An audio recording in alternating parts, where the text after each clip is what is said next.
what we're going to do now is talk about, who does it better and why do they do it better, and really try to give you some insights in terms of when dealing with some of these retailers, understanding what their focus is may be a little bit different from one to the other. Not so long ago, there was a survey done here in North America about who were shoppers' favorite places to shop. And all of these companies that you see on the list showed up. What was really interesting, if you also ask people in the industry, and I've done this many, many times, who are the individuals or who are the companies that really have the best store brand programs in North America? And it is exactly the same list. So I picked a few of these that you see marked in red here, and I want to give you just a little bit of perspective of how they go about driving their store brand programs.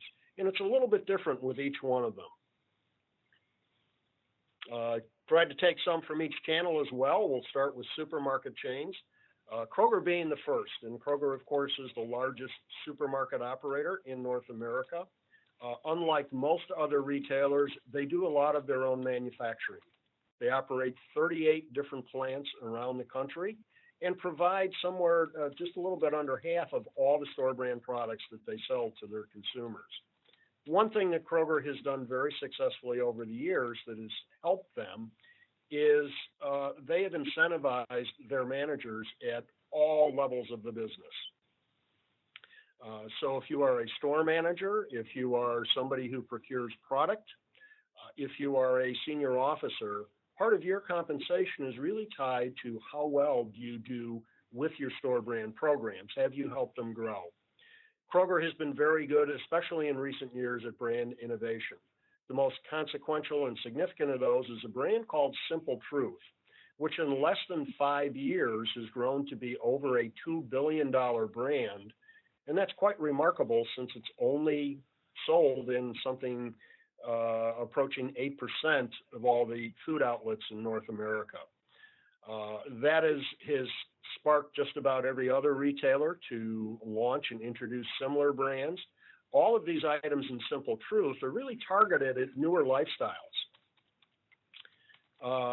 What we refer to here, and you may see the phrase later, LOHAS, which are lifestyles of health and sustainability. So the products are organic. They contain no artificial ingredients of any kind, no additives. They are, as their name suggests, kept as simple and straightforward and honest and authentic as possible.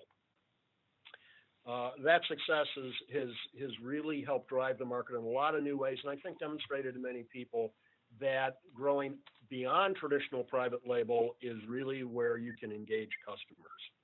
Kroger uniquely probably manages data and analytics better than just about everybody.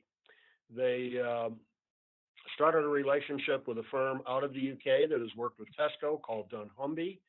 They are able to very carefully analyze the behavior of their shoppers, how they react to different price points, how they trade off on different items from one to another within a category.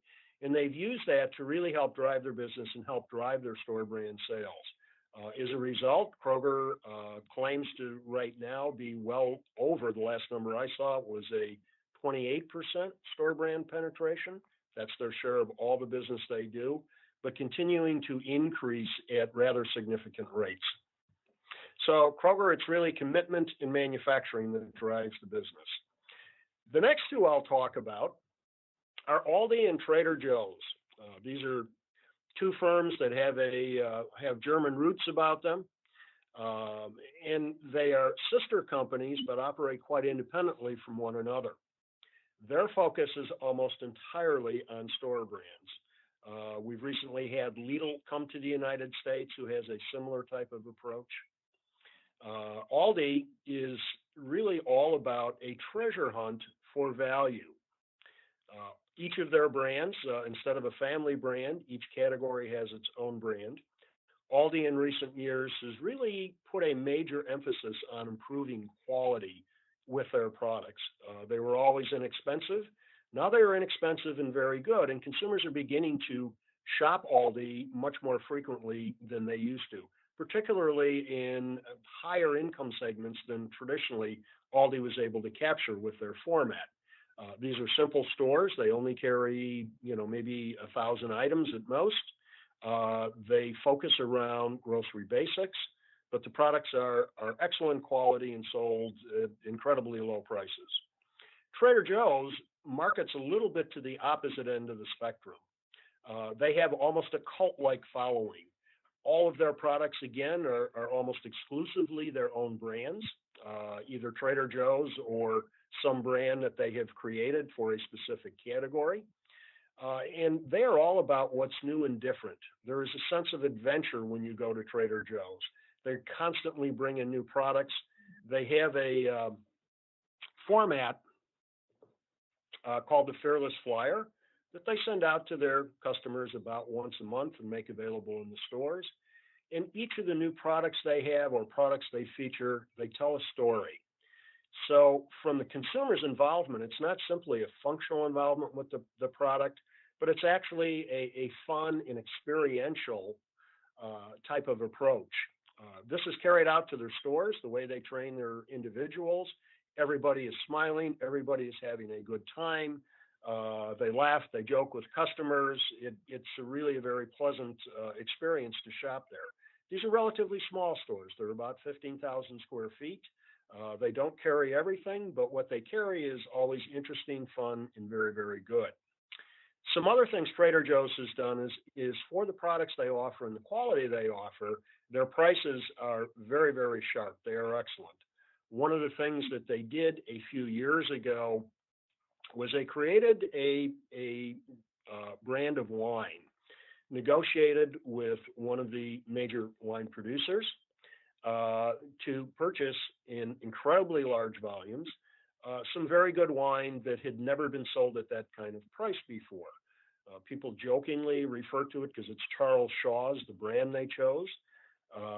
People jokingly refer to it as $2 Chuck because it was originally sold at $2.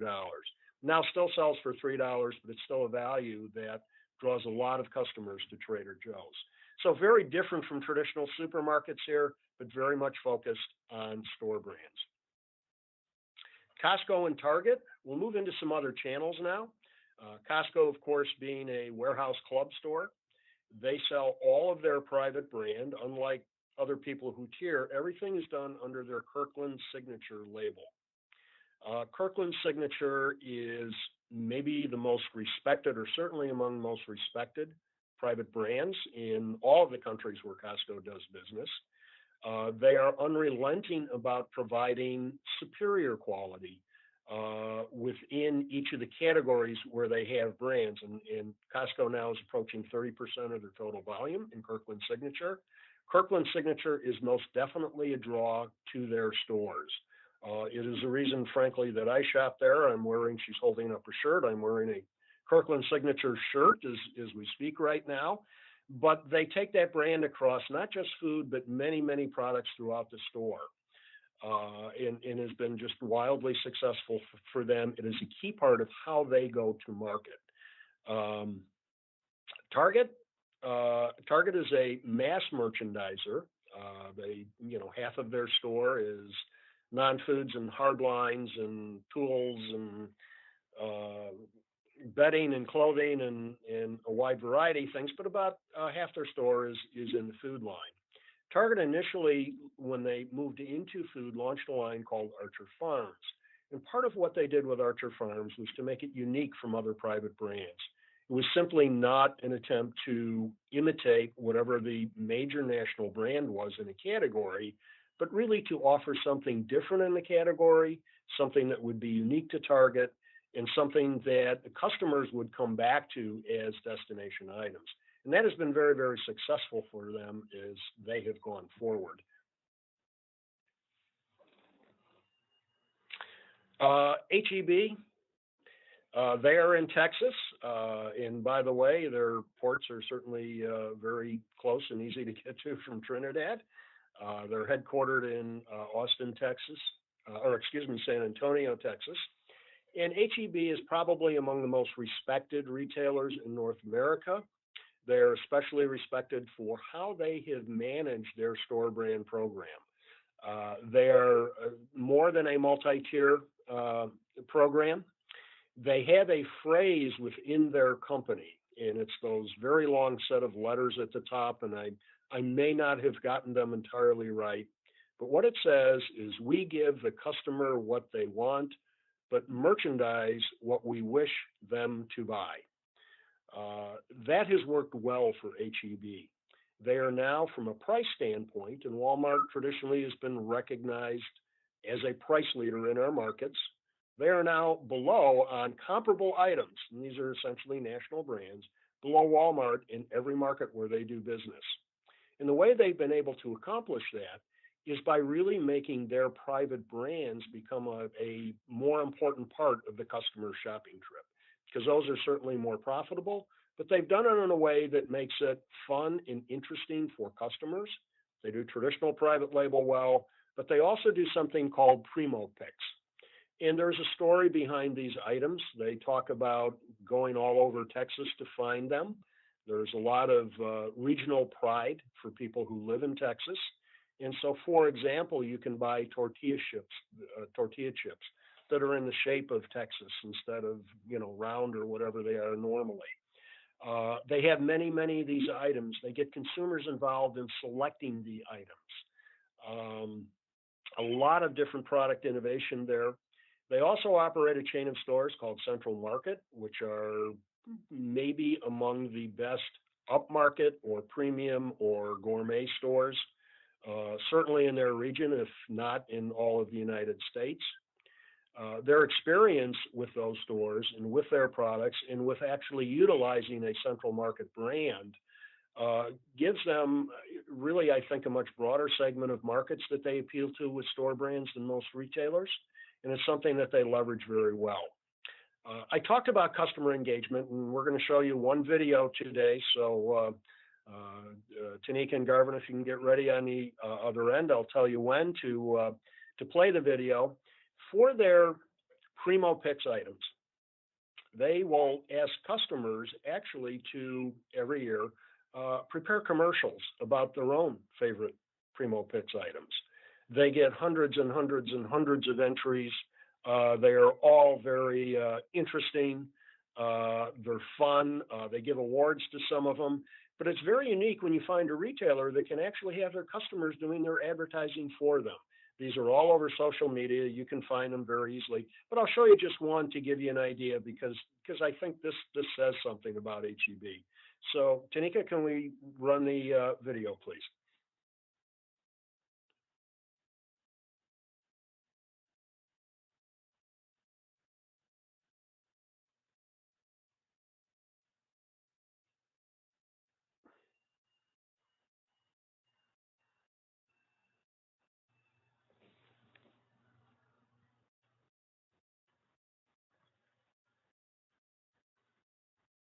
So don't have sound on this one? Cookies!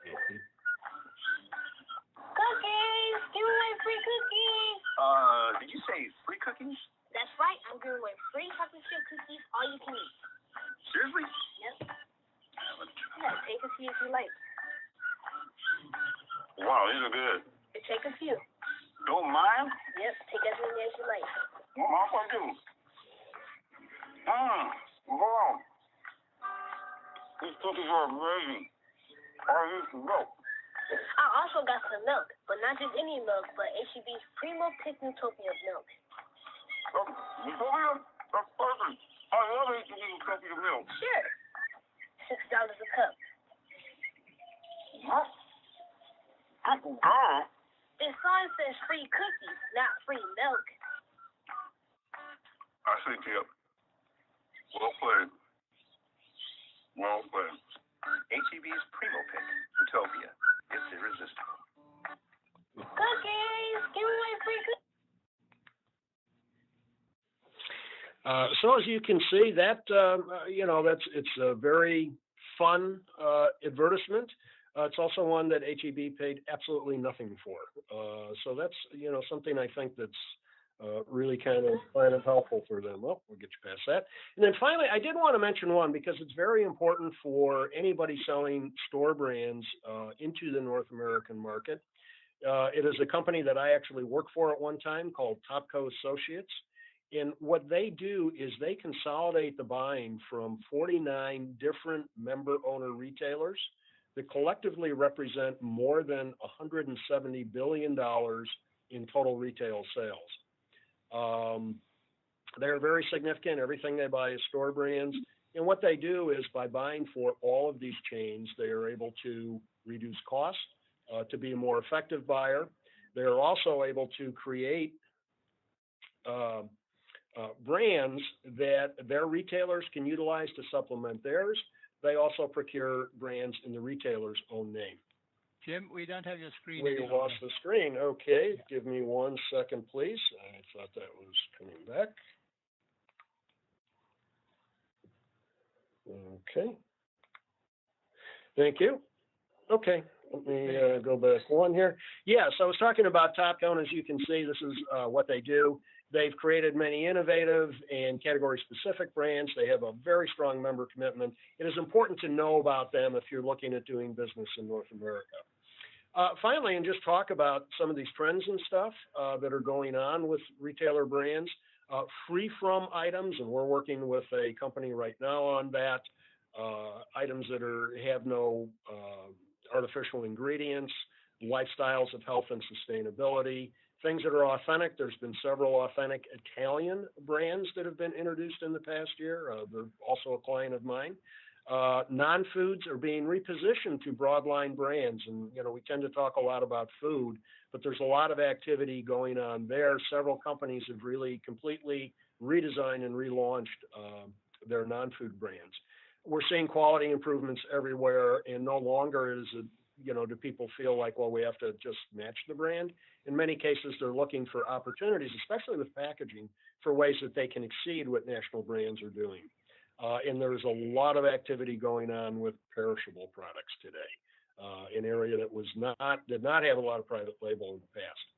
So what I'm going to move on to now from the retailer side is just give you a sense of why are they doing so many things? What's the value of store brands to them? I think many know that they're higher margin, but, don't always appreciate everything else. So let me give you the basic premise. They're more profitable than national brands, that if you sell more store brands, you'll increase profits. Promoting store brands will increase penetration, store brand penetration, and it's really a pretty simple thing. And the more you follow that and understand how you follow that, it's better. So at the beginning, I'll ask a question because we're going to give you a lot of prescriptions today for what to do. We constantly tell retailers how to manage their programs, and we give them sets of rules and guidelines.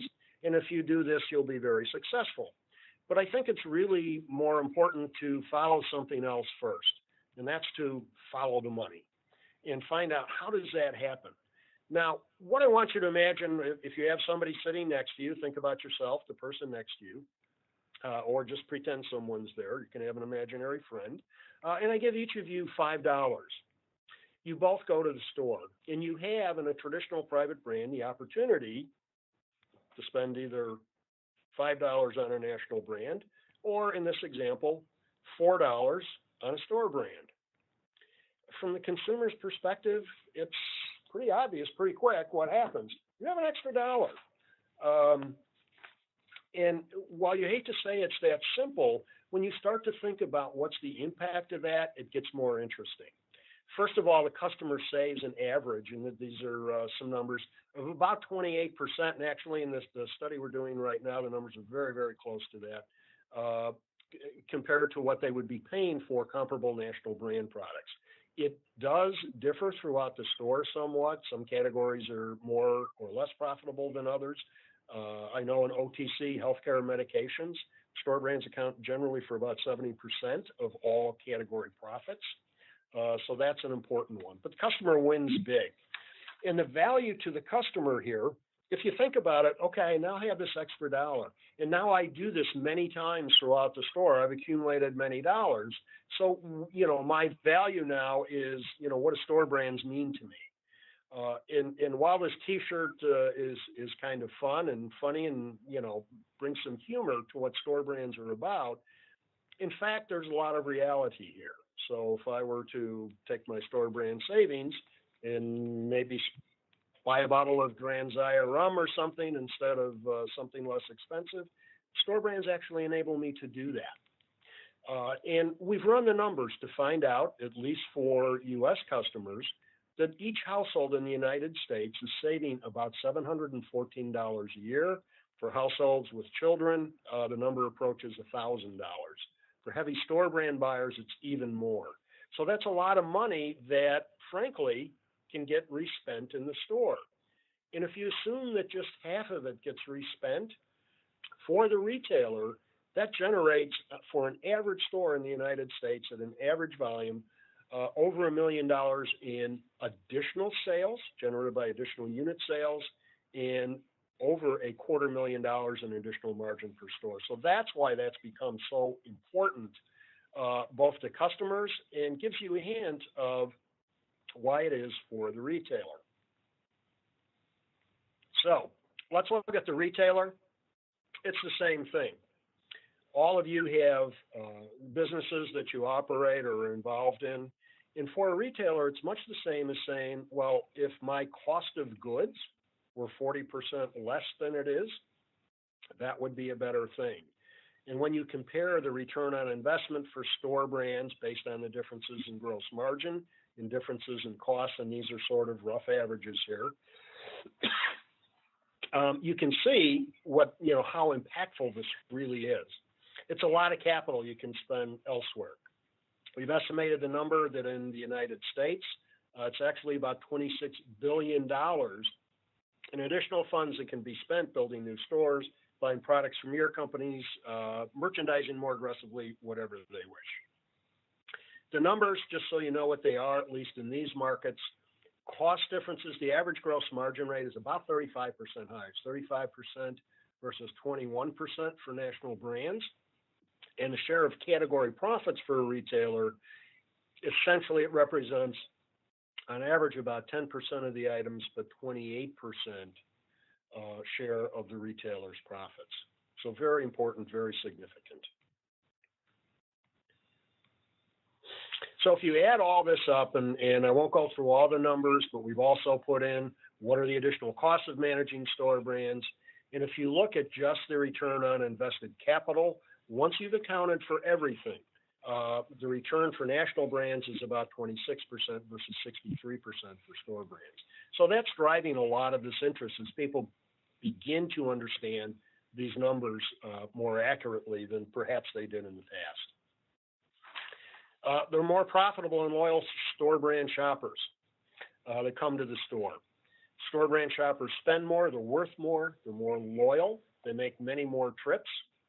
And if you look at what they're worth, it's an average for each trip to the supermarket, at least here, they spend an average of about, the top spending store brand buyers spend about $7 more on each shopping trip. They account for 43% of total store brand sales, but only about 20% of the households. People often get concerned that store brands may have an appeal that is greater among lower income shoppers. And the reality is that shoppers at all levels of income spend about the same amount on store brands. And that's those lower bars there. It's not that different. Where the difference is people with more income simply buy more of other things. They may buy a more expensive version of a branded product than others may. But the dollar spent among households is pretty common all the way across. They drive loyalty. 2/3 of the shoppers say that having a good store brand impacts their store choice. And then finally, I just comment about tomorrow shoppers. Tom took a look at the next 5 years. And for most of us, as we look at retail, as you look at your customers, it's really the millennial generation who are now starting their own families and becoming the primary shoppers. But for them, brand names are much, much less important than they were in the past. Technology is very important. How well you interact on social and digital media is very important. And how well you provide value to them and provide unique experiences. And that is exactly where store brands are going. That is exactly where all the growth is coming from. So if we sum up store brand economics and the retailer's point of view, it's really the only way you can improve your return on investment. The customer wins, the retailer wins, and you get the best shoppers. So with that, let's turn over to managing store brands and just look at how they do it. I'll go through this fairly quickly because this is really more internal to retailers and it's part of the project we're working on. But the problem is for most retailers is that they only measure results without ever measuring what causes them. So our penetration's 28%, our margins are this. But what's really more important, like it might be in a sports game, is how well are each of the players playing? Where do you need to improve? Who needs to improve on what? And this activity share premise, which is going to be launched in a major way, is a simple one, that if you wish to achieve a 25% private brand penetration, then it makes sense that 25% of the items, facings on the shelves, displays in the store, and space on the ads should be allocated to our own brands. There's mathematical relationships for all of these. Retailers are beginning to measure them more carefully, and understanding these relationships can be a way in which you can position your products with individual retailers to explain their value to them if they're at it. Now, the problem with this is that most store brands are not, purchased with trade allowances and trade funds, and they're purchased on net. And it seems like many retailers only promote when products are on deal. So that's something that the industry is struggling with now, and it's something that probably needs to be the part of the conversation with retailers as you move forward. But most are going to want to purchase net. This fair share concept, we measured it. There's only 18% of the categories where store brand is getting its fair share of promotion. That's likely to change dramatically in coming years, though, because the economics are very supportive of it. A lot of trade-offs. It's a payback and an investment. Talking to retailers as you introduce items about whether you should be withholding some funding to run promotions, whether they are going to internally accrue things, or how you do that really needs to be part of the discussion and the conversation. And then finally, if you look at how store brands play a role in driving purchase behavior, and this is common to everyone, there's really three things you can do to improve results, is increase the number of shoppers buying, get shoppers to buy more when they buy, or get them to buy more often. But the reality is, and this goes back to that HEB philosophy, there is a fourth way, and that's really to get them to buy more effectively. So the more you shift sales into the store brand from the national brand, the more successful you will be as a retailer, and quite frankly, the more successful you will be in pricing your national brands. This is an example I'm going to give you very quick, because we've tested this, we've looked at results from people. A category in the United States that does poorly in store brands is salty snacks, potato chips and crisps and things like that. The analysis that we did determined that what was really most important in this category for store brands was the number of items and whether or not they were displayed. Many of the major brands are very effective at getting displays. The margin differences for national brands, typically because there's a store door component that retailers pay for, were about 10 to 12%. Store brands generate over 40%. We had one retailer who really took it to heart to say, what can we do? And they put in all the new items and all the new flavors. They made sure that they had displays consistently throughout their stores. Their private brand share approaches 30%, and their margins are nearly double what the typical retailer is getting. So as retailers understand this, it's driving new business. It has them looking for new suppliers, new items, new things that they can do in each category. The process and will be introduced in the second quarter this year. We'll make available to all of you attending this today, and certainly when we come down in May, copies of what this whole new category management approach will be.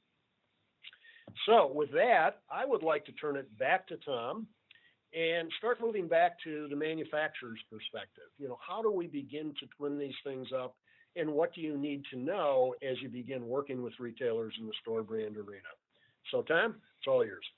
Thank you, Jim. Are you hearing me? Yes, I am. Great. Thank you. Okay. So the manufacturers really, as manufacturers, you do need to understand what the retailers regard as their basic processes for product development. And we've entitled this The Long Road Home. And if you have your own brand and you have budgets to market your own brand, you know that you can drop that into a market very quickly, advertise, promote, discounts, coupons, whatever, and sales will come immediately. Product development processes for retailers and private label is a much lengthier process, but as Jim has explained in great detail, the profitability for the retailer at the end of the road is so much better. That's why they're putting so much emphasis onto this. So what are the basic steps that the retailer is going to go through? They're going to identify what the product is. They're going to analyze what the potential is. Then they're going to find a manufacturer. And as we said earlier on, where are the new products coming from? A lot of those new products are coming from new manufacturers. They're not coming from existing manufacturers. They're going to negotiate terms. They're going to establish a specification and quality assurance regulatory affairs. And bear in mind that each retailer has got its own approach, and we'll talk about that in a bit more detail, but each retailer's got its own approach to quality assurance and regulatory affairs. Then they've got to get their internal teams excited and committed.